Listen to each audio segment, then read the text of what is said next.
G'day YouTube, my name's Lance. Welcome to Bundy Bear's Shed. Well, the weather report, 14 to 29 at the moment.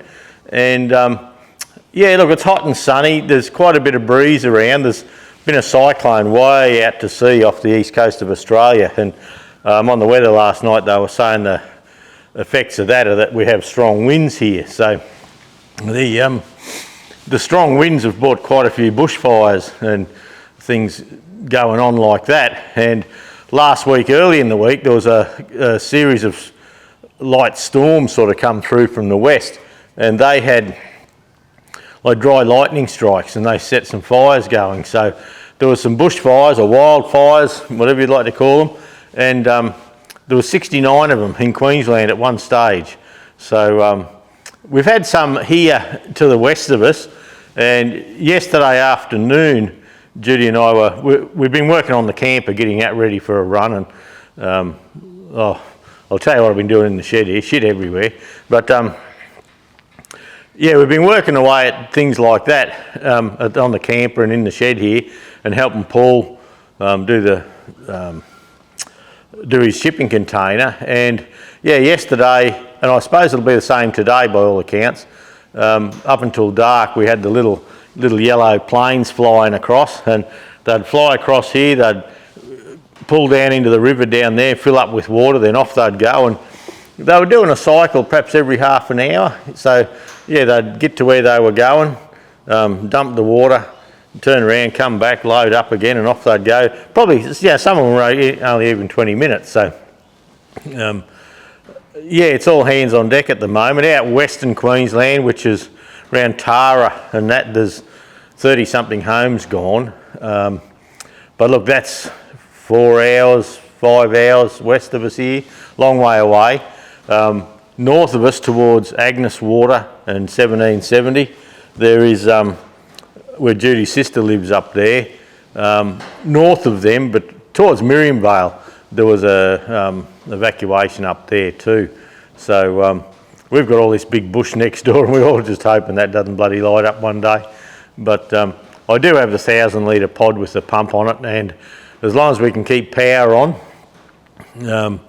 for a pressure pump, well, I don't even need the pressure pump to run the pressure cleaner. And I've got a little petrol pressure cleaner out here, and if you run a petrol pressure cleaner, just that mist of air, they're just unreal for fighting fires. So we're sort of set up, but we are consciously tidying up around the place a bit. Any rubbish that's any flammable rubbish, we're getting it away from buildings and things like that. So yeah, you never know. We're not really expecting much here, but look, you just got to be prepared. Make sure you're okay. Through the week, I got the crown wheel set up, crown wheel carrier from the 65 set up here. I pulled it apart, I videoed pulling it apart, and the gears inside are buggered. And I thought, oh, bloody hell, and Sparex don't do some of them.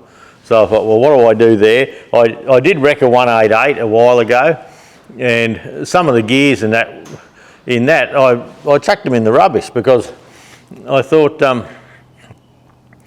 it's not the size tractor I want to do up. And anyway, I had a look, and they're the same gears as the 65. So I've been over in my scrap pile, pulling it all out of the drum, carrying on, and I found some thrusts, some gears that are, look, they're like new. I've sandblasted them. I've spent time through the week and serviced my sandblast cabinet. And yeah, so I've got one side gear, the Spider, the star gear's in there. I'm still missing one gear, which I reckon I've got one here. I've got to find it. I've been putting a bit of time into that. Yeah, just trying to sort stuff out. And yeah, and I said to Jude, you know, we try and chuck stuff out, tidy up, try and keep the place a bit tidy, but it bites you on the arse. So, yeah, I've been over the bush there where I've had my, and it's just been a 44-gallon drum with old rubbish in it, and I've been pulling it out, and I found a heap so far, but I cannot find that other gear. But I'm not quite finished yet. I will go right through it and just see if I can find it. the shipping container on the property there, the green one that was Paul's, mate Paul's, he's got no longer use for it, and he sold it to the Rum City Vintage Machinery Club in town, which is a club we're members of. And so Saturday he came out and I had a big clean up there, and I gave him a little bit of a hand, and he had a couple of old methanol 44-gallon drums, so I've cut the top out of them, and I'm using them as rubbish tins as well. So we're having a big clean up in the shed here, just to have a resort. Like Goldie's outside just at the moment because I'm expecting it to be picked up this week. The Bedford's gone, and I had an old diesel 35 that's just an old shit box one. It's got tie rod ends missing and things like that out the side there. So, and I had it undercover, but I've moved it round to the back of the shed where, you know, my wreck tractors are. It's going to become a wrecking tractor. There's not enough of it to continue with yet. It's got good bits on it still. So, yeah, I do have a bit of a plan. I've got an old 135 multi-power out there that they've taken all the guts out the multi-power, and it's just not feasible to get it going. So I'm thinking of pulling the gearbox out of the 35, putting that in the 135 and making a 135. But that's a complete different story. And so yeah, I've put that tractor out the back. I've put the farm all out under cover. So I've actually gained 3 big spaces in the shed here. The Bedford's gone, Goldie's gone, and the Farmall 100's out of here. So that's okay. I've got the boat up on the hoist. That's where it lives up there normally. So up that end of the shed, I've just had a quick walk around up there. We're sweeping things out, cleaning things, and I've got to get a couple of Fergie boxes down for a look at what parts are in them. I used to have a parts system going where I had boxes with fuel, ignition and all that, but now it's slowly coming into all these drawers. So it's easy to look at. You haven't got to climb up onto pallet racking and things like that. So we're going to run through that, some of that, and sort out what we have there. The mud guards and things like that off the 65.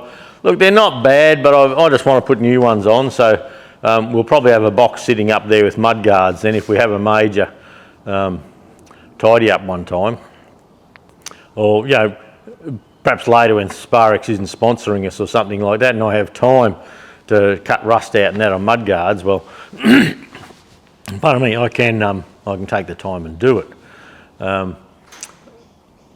Yes, it was sort of a busy week. I've got the cabinet, the sandblasting cabinet, yeah, the handle come off it and it's been loose for ages, so through the week I pulled it all the handle apart, and I've got all that all back and Loctite it on, and where the gloves come in through the cabinet there, the plastic, it was sort of shrinking a bit and the gloves kept sliding off, so I've made a mod on that where I've got them right up near the back and tight, so I've got the sandblast cabinet working properly again. So I got to do the weld the captive nuts into the shroud on the 65, and because it was yeah, I can see a bit of surface rust coming through, I've sandblasted all that through the week as well as sandblasting all my newly found gears, and even the thrust washers.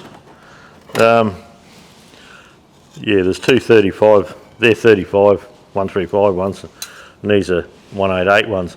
These are like brand new, so we're going to mix and match once more. The whole tractor's been a mix and match. The bearing came for the end of the pinion, that's there. I've got one of the turnover stands, you know, my rotating stands here. The blue one that I have the rock shaft on, or the lift cover on, it's a bit lower than the others, but so I'm using a long one, and look, hopefully on one of today's jobs I'll see if I can make a bracket to swing the final drive on for filming. So yeah, if you can look over my shoulder and see me pull the brakes out or pull the final drive apart and things like that. Look, rather than just have them on the floor there and do that, we'll try and get them up in a good position and have a look at them. So that's on the cards, but I got to do this big clean-up first. Yeah, big clean-up out the back here and see. But last week, when I took the young bloke fishing and that, Monday, Tuesday, like my right-hand knee's always been dicky because when I got my leg torn apart in a tractor accident years ago, my knee's never been 100% on the left leg, but the right leg has been my good knee, and it's been playing up. But the left leg, the knee hasn't been so bad, but I don't know what we've done. And I think it might be pushing the boat around and things like that, but something's come loose in the left-hand knee now. And you walk along and you can hear it click and bang, so I reckon I buggered the cartilage up there. So I reckon it won't be long and I'll be, well, I could put a grease nipple in. But yeah, God, that bloody, at work there, I got 16 steps up to my office, and oh, what a battle getting up and down them. And yeah, so I'd go in early of a morning and I'd be home by lunch. I just couldn't get up and down the things, and I'd come home and I'd try and rest up a bit. But then, as you know, when you try and rest up in a shed, you just see shit to do, and you think, oh, I'll just hop up and do that, and just hop up and do that. But yeah, the pain of a night's been, it's been toweling me up, something shocking. So I've been trying to get all this stuff done in the shed here, but then rest that as well, which is probably a bit of bullshit, trying to do everything like that. But anyway, we'll see. But it does feel a bit better. Last night it was better in bed, and this morning I'm getting round okay. And so I've got to sweep. I've got to bring my the canopy off the back of the ute. Like, we've been home from the Cape 6 weeks, I suppose, and it's still outside. I just haven't had room with the shuffles going on to get it inside. Oh shit, there's my microphone. I think I've got the focus sorted out. See, oftentimes with the stew, when the focus or the sound's crook, yeah, that looks like it's still working. Yep. When the sound's crook, I don't know until the editing process, and you'll notice that you sort of back a bit further. And that seemed to work. I was playing with the focus this morning, and as I come in to try and get the full screen, the focus on this camera's playing up. I don't know why, I don't know how to fix it, but I think I've got it sorted. You'll notice I've got a little square Rode mic on now. The sound in the last two stews, you'd think you're doing them all right. Then last week, yeah, I can see yeah, I've got a constant light there. Last week I thought the sound was okay. When I went to edit, the card had a fail, and the card took 10 minutes of the stew and then just nothing. Yeah, so I've reformatted the card. Looks to be okay. I've done test runs. Through the afternoons, I've worn a microphone, I've just set the whole thing up and wander around talking to the dog and all that, and I've got a good 3/4 of an hour good sound out of it. I've taken the separate microphone off because I thought perhaps it might have I've had it for a few years, I thought it might have had a dicky connection in it. So we're just trying to use the square one here with the dead kitten wind deflector on the top of it, and we're just going over there straight into the Tascam DR60, I think it might be now, it's changed. So it's looking okay. So I'm hoping I've got the sound and the video quality sorted for the stews. I did the other week, I did get the lift cover on, and that was one I thought the sound was working fine, just nothing. So I'm not going to refilm putting the top cover on, but I'm going to try and get in through the side there with the camera. It's only got a hole this big each side.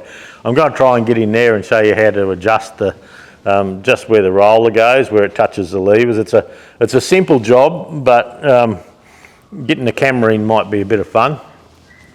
But anyway, we'll have a go. That was something I thought was going good, but then when it came to editing, it was just a write-off. So we'll see. I think the crown wheel carrier, I think that's coming up okay. I've got a little laptop up the end there, and I've been pulling the cards out and putting them in and just doing test runs.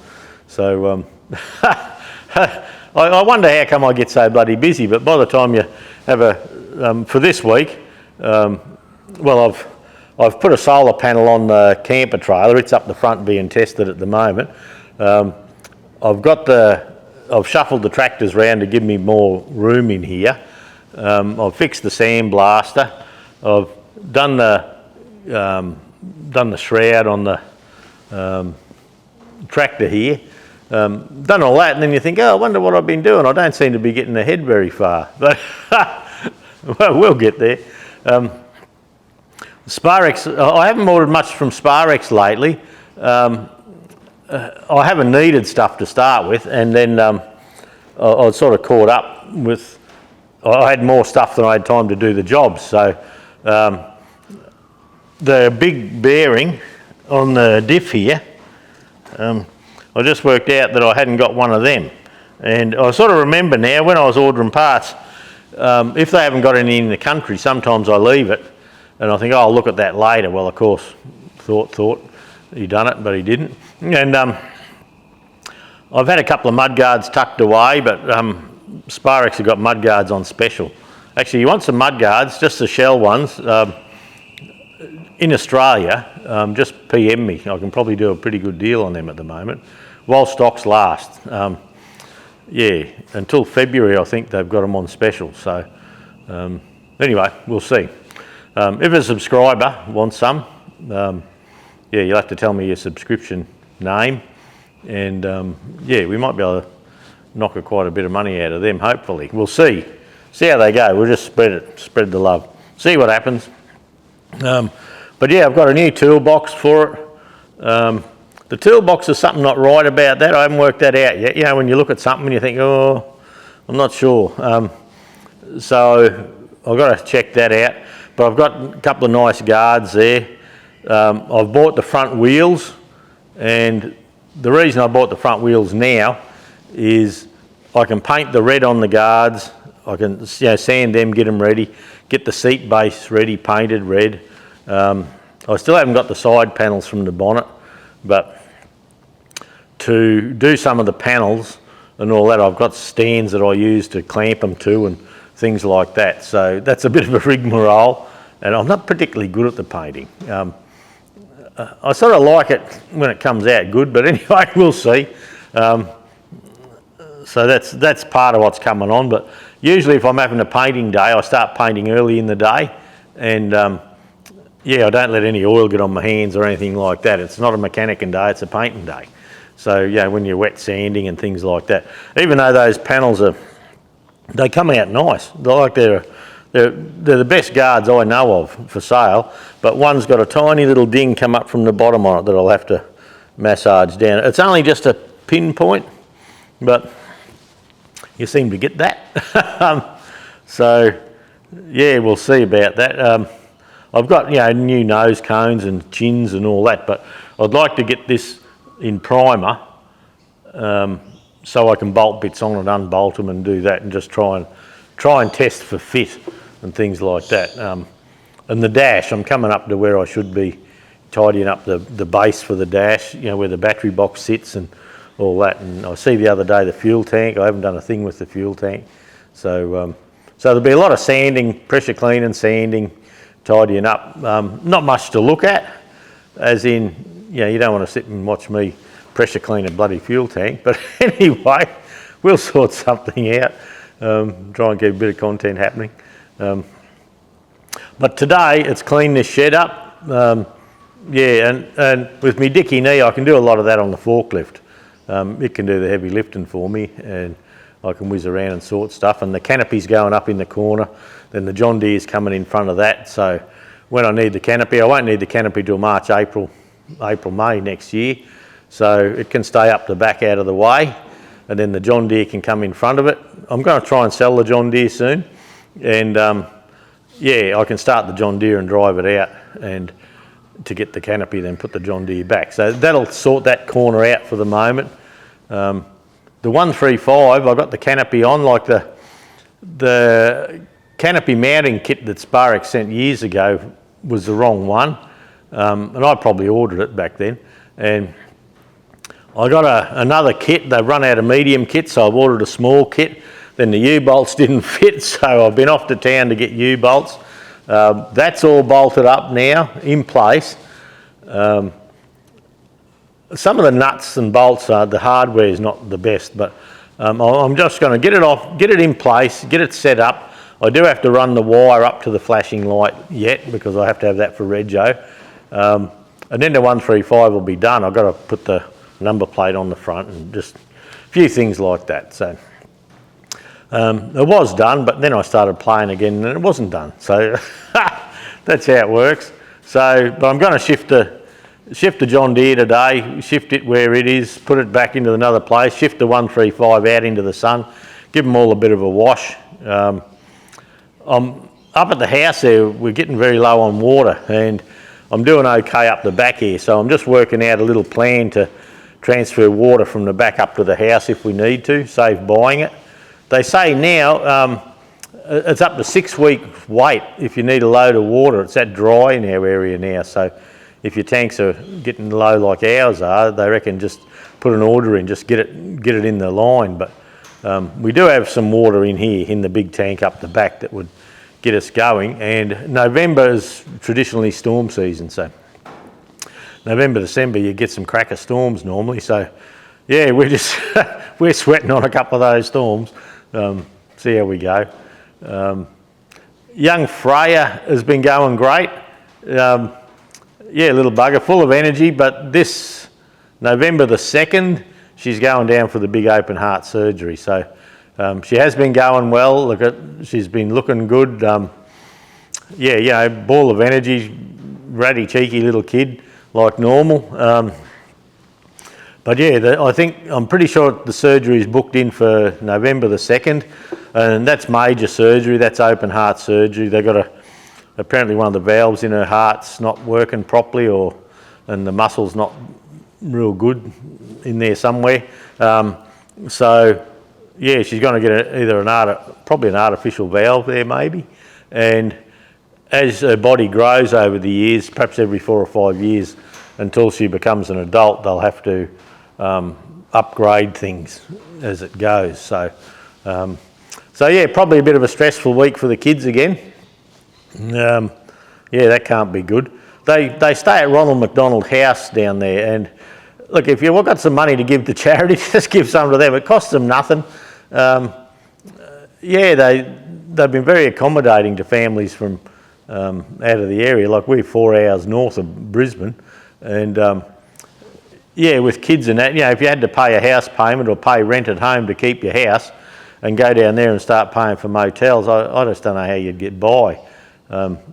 Kids are a bit lucky that they rent the house off Judy and myself, and while they're down there having all this stress, we don't charge rent. We pay the payments. Payments are what, $2,130 a month, and yes, so Jude and I are feeling it a little bit, but with the kids not helping with the rent, yeah, we haven't got much around at the moment, but that doesn't matter. It's all the big picture, isn't it? So we'll see. So, but look, that's about it for this week. I've got a couple of little walk around videos. I've got all the wood out of here. You know, I had those boxes and pallets and all that I was saving for who knows what. And they're outside now. And I might cut some good bits of timber out of them for things. Oh, I've got the flaps in the camper. I'll try and get a little walk around of that for the stew. Yeah, I cut them into the top. And this is where my wheat goes. Yeah, I've cut them into the roof and put a vent in the front. And we did a test yesterday, took it out up the front there. We set the thing up because Jude wanted to put a bit of bedding and that in, and we just try a few things. We've got it folded up again, and I was out there this morning checking the batteries before the sun come up, and yeah, the batteries with the fridge running. We left the fridge running all night. Yeah, the batteries are on 12.9 volts still. So yeah, look, it's good. The sun will be on the solar panels at the moment, and I wouldn't be surprised if we're 100%. 13 volts is 100%. Anything over that, 13.1, 13.2, it's just a float charge. It disappears, but yeah, I think that's going well. So, but look, thanks for dropping by. I've got to find that gear. If I can't find that gear, I can't put that together this week. We'll just see. I would have had it just what I've done with the bloody thing, who would know? Yeah, if I can't find one, I'll have to get a second-hand one from somewhere. But yeah, but have an old shit around saved a day again in that one. So anyway, we'll see. All right, thanks for dropping by. You've got a couple of little videos coming up now. We'll catch you next week. Stay safe, and yeah, we'll talk to you next week. See ya. Well, there's a couple of rims and a mudguard for the 65. Had quite an order come in from Sparex. We've been sort of waiting for a little while, but I've got enough guards and that I can probably start sanding that. They come in a good primer. There's not much to do. The toolbox, they sent me a toolbox, but I don't know, they've got a bit thinner or something. There's something, I'm not quite happy with that. I've got to work out why yet. Just doesn't look quite right. And we're starting to clean up all through here. And when we come up in through there, the old Farmall 100 was up in this corner. So we've just cleaned all that out. I might bring the forklift in and grab those boxes, well, that box on the left anyway, Fergie parts, and run through that. I'm getting a bit more organisation with all my Fergie bits now. And the camp and canopy can go there. Then the John Deere can come in here, and looks like a bomb went off the legs from the camper, and the rims and everything's just jammed over in that corner at the moment. And yeah, we'll put the camper back up in through here. The John Deere will go in front of the canopy. The 135, I'd like to get it out, and I got all the canopy on and sorted out. The U-bolts and the frames were a little bit of a mix and match with that, but the canopy's on now. The flashing light bracket is in there. I still need to wire it up. I still need to put the number plate on the front, down the front there. But yeah, I'll probably get that out and give it a wash. While the John Deere's going here, I'll probably do the same with it. Put the battery in, give it a wash and a run around and a wash. And the engine block for the Ford 4600, I'm wanting to get into that reasonably soon, but up in the pallet racking up there, I need to do a bit of a shuffle up with some of that stuff. So while I get these tractors out of the way, that'll free up that, and we should be able to work with all that, I suppose. Yeah, I've got a box full of 135 parts, a box full of axles and things, and the box on the right is just old radiators. I never throw a radiator out. Oh, there's old and new ones there. And a drum of oil, farm oil, and an old engine. So, yeah, so it's sort of coming together okay. But yeah, oh, there's a lot of work in it. And I've got junk out here everywhere, just, yeah, all over the place. And on the 65 there, I've got the lift cover on, but that was when the sound was playing up. So I do have to try and get some pictures in there on how to set that lever. After work through the week, I got the captive nuts and that I made welded into the shroud. And I'm thinking of putting a good dose of undercoat on there before I put it back on. Yeah, just seal the radiator up a bit, but yeah, that's a job I've been putting off for some time. So yeah, I'm trying to get all that front section done so I can pop a bit of that grey Bearco primer undercoat on it and bring that right back here, and yeah, just seal it all up, tidy it up a little bit. And yeah, Bearco bought a heap of new wheel studs and all that, but I've got the Sandblaster working well now. So yeah, that took a day on its own. New gloves and screens and all sorts, but anyway, slowly getting there.